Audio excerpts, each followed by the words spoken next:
Hello बच्चों, आज हम कार्यपत्रक 51 करेंगे, जिसमें गद्यांश पद्यांश को पढ़कर समझ के 7 प्रश्नों के उत्तर देना है।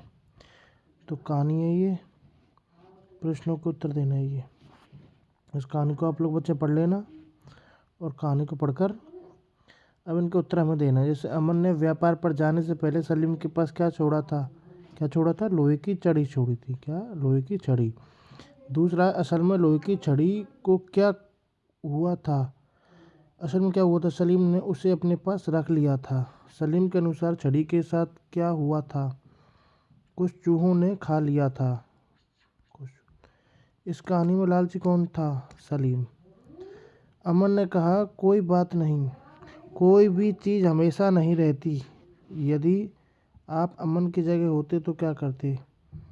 अगर हम भी अमन की जगह होते तो सलीम को उसकी गलती का एहसास कराते। कार्यपत्रक 52 व्यवहारिक व्याकरण है, मुहावरे का प्रयोग कर पाना। ये कहानी दी गई है, इसको बच्चों पढ़ना है आपको और उत्तर देना है। दिए गए मुहावरों को सही अर्थ में निशान लगाना है। एक ही थाली के चट्टे बट्टे मतलब एक जैसी आदत। 9 2 11 होना मतलब भाग जाना। चिकना घड़ा निकला मतलब किसी बात का असर न होना।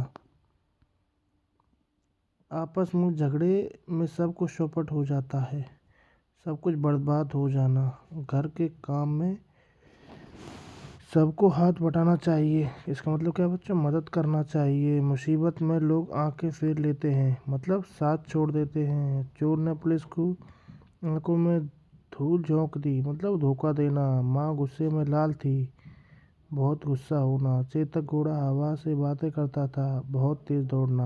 हवा से बातें करना मतलब बहुत तेज दौड़ना। मीना ने नाक में दम कर दिया अर्थात परेशान करना। दिए गए मुहावरे का प्रयोग कर वाक्य को पूरा करिए। जैसे कहानी सुनते सुनते गौतम की पलक झपकने लगी। सैनिकों ने आतंकवादियों के छक्के छुड़ा दिए। अपमानजनक शब्द सुन के वो आग बबूला हो गया। क्या हो गया? आग बबूला। अब कार्यपत्रक 53 53वां देखेंगे, व्यवहारिक व्याकरण। जैसे रमा खाना बना रही है, काल बताना है, वर्तमान काल मतलब बना रही है। कुत्ता भौंक रहा था, भूतकाल। पक्षी आकाश में उड़ रहे हैं, वर्तमान। चित्रकार चित्र बनाएगा, भविष्यकाल। बादल गरज रहे थे, भूतकाल। दिए गए वाक्यों में क्रिया को रेखांकित करके उनका काल बताइए। जैसे वह सिनेमा गया होगा पर क्या है? भूतकाल। तेज आंधी आई, अंजू पड़ रही है, वर्तमान काल। तेज आंधी आई थी, कौन सा काल है? भूतकाल। पिताजी पत्र लिखेंगे, भविष्यकाल। तुम कल आ जाना, भविष्यकाल। हम शाम को बाजार जाएंगे, भविष्यकाल। प्रश्न तीसरा, क्रिया को उचित रूप लिखकर वाक्यों को पूरा कीजिए। मोहन हॉकी खेल रहा है, खेलना क्या है? वर्तमान काल। सब छात्राएं घर चली गईं, भूतकाल में बदलना है ये। मैं कल दिल्ली, भविष्यकाल में जाऊंगा। सुधा ने झूठ बोला था, हम विद्यालय जा रहे हैं, वर्तमान काल। प्रश्न नंबर 4, नीचे दिए गए वाक्यों के सामने उनका काल लिखिए। जैसे करण खाना खाएगा, भविष्यकाल। सुमन अनीता से बात कर रही है, वर्तमान काल। आप किसके साथ खेलने जाएंगे, भविष्यकाल। बारिश होने की संभावना है, वर्तमान काल। मुझसे भूल हो गई, भूतकाल। प्रेमचंद ने कई किताबें लिखी, कौन सा काल है? भूतकाल। कार्यपत्रक 54 दक्षता। गद्यांश पद्यांश को समझ उत्तर देना है। मान के चलो आपने बस की यात्रा पाठ पढ़ा है। इस पाठ में आप बस के मालिक हैं। बस के खराब होने पर श्याम सुंदर नाम का एक यात्री आपसे शिकायत करने आया है। बस की विशेषता बताते हुए आप श्याम सुंदर को जवाब दीजिए। देखो बच्चों, आप इसको देख लीजिए। इसको अच्छी तरह देख लीजिए और आप ऐसे कैसे लिख लेना। ठीक है बच्चों, देख लो अच्छी तरह आप।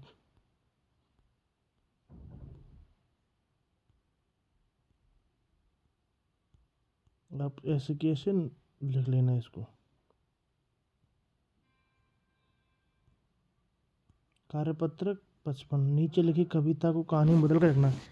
ये कविता दे रखी है कथे की, आप इसको कहानी में लिखना है बच्चों। देख लो इसको कैसे कैसे लिखना है। जैसे एक बार एक गधा था, वह बहुत शैतानी करता था। जब रात होती तो चुपके चुपके से खेतों में गेहूँ खाने चले जाता।